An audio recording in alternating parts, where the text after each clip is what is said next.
Masquerade say Mure Zimbabwe, welcome to our channel Zim Confessions and Deep Secrets. Kana kati kutanga kukuya pana channel, please don't forget to subscribe. Kana chungwagaro ka subscriber, don't forget to comment and share this video. Nas Mure Zimbabwe takugirai nya yabuditswa na vaneusun Chamisa wabuda. Vachikomenta on now yekusungwa kwe Alpha Media holding senior journalist Blessed Mhlanga. We akasungwa mswe Monday by the Zimbabwe Republic Police. Mhlanga akasungwa akaiswa custody mswe Tuesday by the Harare Magistrate bwadi Farai Gwatima inzakamirira bail application yake iyo chaitwa mswe Thursday. Panombera mushe journalist Mhlanga arufesa 2 charges under section 164 of the Criminal Law Codification and Reform Act. Munenye ku transmit a message ya inziro kwanza ku incite violence. Anombera mushe muri Zimbabwe Mhlanga akapemura muswe muswe mukunye akabuda achi interview va Blessed Geza, the Liberation War veteran and ZANU-PF Central Committee member muswa 27 January pamwechete ne muswa 11 February mugora 2025. Chamisa Buda achidescribe kusungwa kwa Mhlanga as kuchukurwa kwemutemo muri Zimbabwe akabuda chitaura iwo section 61 of the Zimbabwe's constitution inotaura iyo ichiti there is freedom ya media muri Zimbabwe.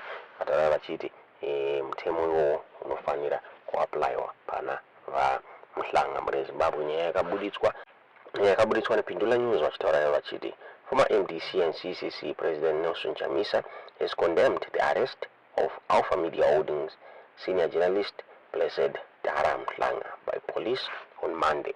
Mhlanga was remanded in custody on Tuesday by Harare Magistrate Farai Gwatima pending a ruling on his bail application, which is set for Thursday. Journalist faces 2 charges under Section 164 of the Criminal Law Codification and Reform Act for allegedly transmitting data messages that incite violence. Both charges relate to public violence and stem from interviews Mhlanga conducted with Blessed Geza, an outspoken Liberation War veteran and ZANU-PF Central Committee member, on January 27 and February 11, 2025. Chamisa has described Mhlanga's arrest as a flagrant violation of fundamental freedoms, human rights, press freedom, and democracy. He said, the arrest of journalist Blessed Mhlanga is a flagrant violation of fundamental freedoms and human rights. This arrest is an affront to civilization, press freedom, and democracy. Journalism is the oxygen that drives society. A free press is the lifeblood of a progressive and functional modern society.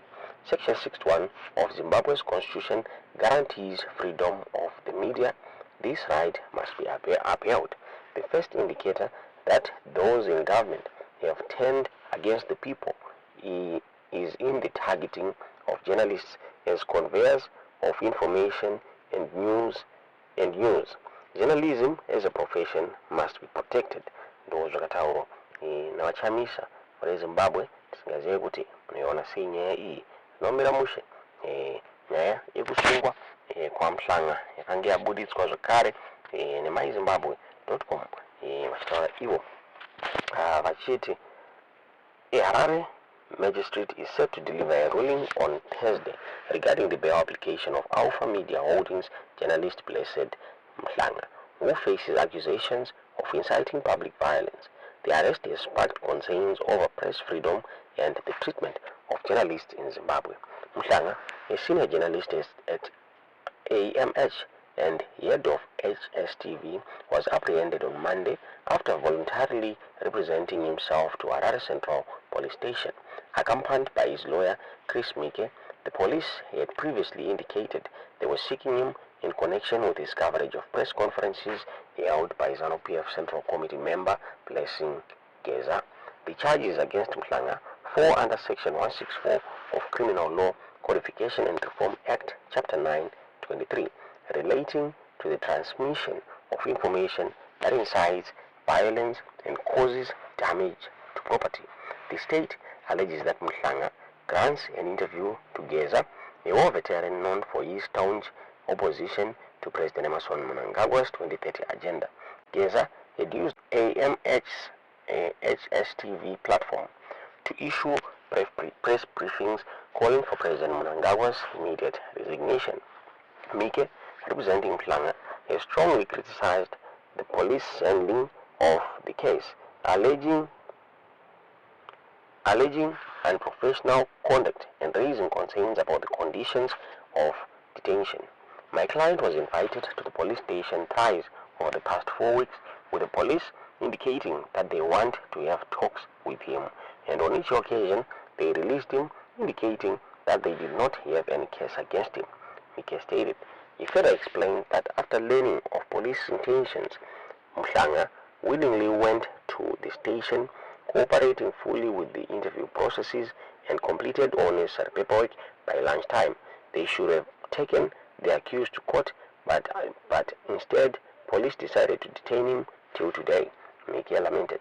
Mike also highlighted the deplorable conditions at Harare Central Police Station, describing the cells as being in a sorry state with ceilings hanging down. He further added, "Our police does not provide inmates with food or water, and inmates have normalized sleeping on a dry floor in the jurisdiction. That is inhuman treatment. This conduct by the police has been sanitized by the NPA. Every police station, every police report should be vetted properly. In response to these concerns, the state requested 72 hours to investigate the alleged complaints, a request granted by the court. The prosecution is also opposing bail, arguing that Mhlanga would interfere with potential witnesses who are his junior colleagues at AMH. Some of them are yet to be recorded statements by the police. Investigations are still ongoing. If the accused is granted bail, he will interfere with witnesses, the prosecutor argued. They further claimed that there is a likelihood that he will commit similar offences. The same machinery which he used in the present case before the court are yet to be recovered by the police. Procedures to recover same have commenced. Mike vehemently refuted the state's argument, asserting that they had failed to represent valid legal grounds for denying bail. The state has failed to make a valid legal point against the granting of bail, he declared. If the prosecution had established that the accused person was previously on remand, that would constitute compelling reasons. The reasons are unfounded and groundless. Ike also criticized the prosecutor's attempt to link Mhlanga's profession as a political reporter to political activity, stating, "My sister made a strange comparison that because he is a political reporter, he therefore is a politician. We now see the politicization of journalism." Mike passionately defended Mhlanga's right to freedom of expression and the importance of press freedom in a democratic society. Silencing journalists is not part of law, he asserted. May the court be told that the so-called juniors have been visiting the accused in solidarity. If the state thought they are dangerous, they would have taken measures to reduce the visits. He emphasized that Mhlanga's role as a journalist is to gather and disseminate news, a right protected by Section 61 of the Constitution. What happened to press freedom in this country? I am pained and I'm standing in court defending a journalist's right to freedom of expression, Mike stated. Addressing the state's claim that Mhlanga had committed the alleged offense repeatedly, Mike countered. The last point is that the accused did not do this once but twice. Yes, he didn't do it twice, but many times. It is his job. He further argued that the public has a right to hear diverse viewpoints, even those that may be critical of the government. Whether I agree with what Geza said, the public is entitled to hear it. It is not my client who put these statements to the public, Mike asserted. I pray that the court makes a finding that on the law, the state has failed to find compelling reasons to detain my client. Ndomabuliziro wakati kwa nyaya mara Zimbabwe singaziwe tunoena sei nyaya tuziyo zvamurufunga pamusoro penyaya iyi mu comment section.